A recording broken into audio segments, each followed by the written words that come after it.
Every country on Earth is in debt. The United States now owes over $38 trillion, the highest figure in its history. The European Union carries around $14 trillion. Japan, almost $9 trillion.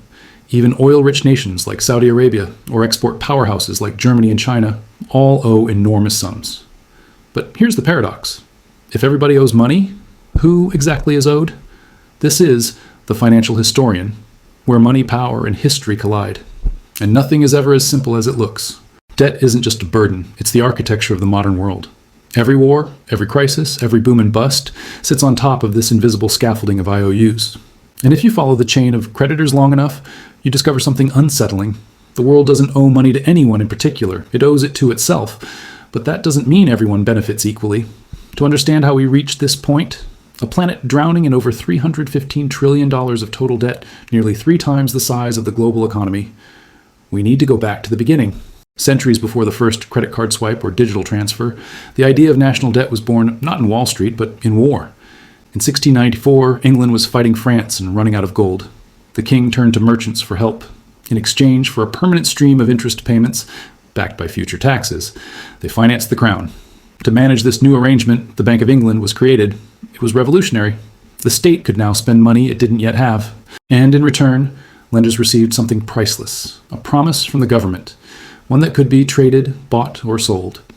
That was the birth of the government bond, the seed of the modern financial system. France copied it. The Netherlands refined it. The newly independent United States adopted it to fund its revolution and later its expansion westward. National debt became not a mark of failure, but a measure of credibility. The ability to borrow was the ability to rule. Empires once conquered territory to extract gold. Now they issued bonds to extract interest. The battlefield became the balance sheet. Fast forward 3 centuries, and debt has become the world's dominant export.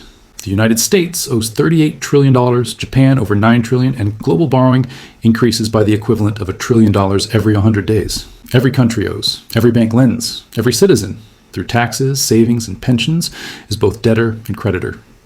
But who, exactly, holds the other end of the rope? Let's start with the United States, because its debt isn't just national, it's global. Out of that $38 trillion, about half is publicly held, meaning owed to investors rather than to other parts of government. Roughly 2/3 of those investors are American. Banks, pension funds, mutual funds, insurance companies, and the Federal Reserve itself. The remaining 1/3, about $9 trillion, sits in foreign hands. Japan is the top holder with around $1 trillion, followed by China with about $800 billion, then the UK, Luxembourg, and Belgium. So when people say the US is in debt to China, that's true, but only for roughly 2% of the total. Most of the debt America owes is to America. The Treasury issues bonds. Banks and funds buy them. The Federal Reserve often buys them back, creating new dollars in the process. Americans pay taxes that fund interest on those bonds, which then flow into American retirement accounts. It's a circular mirror. The debt is real, but the creditor is mostly a reflection of the same system. And this circularity isn't just American, it's global. Japan lends to the US through treasuries. The US lends to Europe through the IMF. Europe lends to developing nations through the World Bank. Developing nations, in turn, lend back to advanced economies by parking foreign exchange reserves in Western bonds. It's a planetary game of hot potato, except the potato is made of promises. Every country holds someone else's IOU. Every promise is secured by another promise. It's like a poker table where every player has borrowed chips from the next, and the only rule keeping the game alive is that nobody stands up. But there's a 4th layer, the most powerful of all, the markets themselves. Behind every government bond sits a web of institutions. Hedge funds, pension funds, sovereign wealth funds, and central banks, managing tens of trillions in assets. They are the true arbiters of credit. They decide which nations can borrow cheaply and which will pay a premium for survival. When they lose confidence, currencies collapse, governments fall, and entire economies can be restructured overnight. Democracy decides who governs, markets decide who survives. And the ultimate market maker, the modern high priest of this system, is the central bank. Central banks don't merely manage debt, they manufacture it. Every time the Federal Reserve or the European Central Bank buys government bonds, it creates new money in exchange. The liability of one balance sheet becomes the asset of another. Every dollar in circulation represents a unit of debt somewhere else. There is no such thing as debt-free money. Every coin, every bill, every digital dollar has an IOU engraved invisibly on its surface. For decades, this loop has sustained itself through confidence. So long as investors believe governments will pay interest, even if never the principal, the machine keeps turning. But what happens when confidence wavers? We've seen it before. In Greece in 2010, the government's debt became unpayable. Bondholders panicked, yields spiked. The European Central Bank and IMF intervened, but their rescue came with austerity, tax hikes, spending cuts, and mass unemployment. For an entire generation, bailout became another word for sacrifice. In Argentina, repeated defaults turned debt into a national curse. In Sri Lanka, fuel shortages and political collapse followed when the government ran out of foreign currency to service loans. When the system breaks, the creditors suddenly become visible. The IMF, the rating agencies, the anonymous bondholders who hold entire nations by the throat. And yet, even after collapse, the same logic restarts. New loans replace old ones, old debts are restructured. The machine resets with a new name on the same balance sheet. That's because in the 21st century, debt isn't designed to be repaid. It's designed to be rolled over. Governments today don't actually plan to pay off their debt.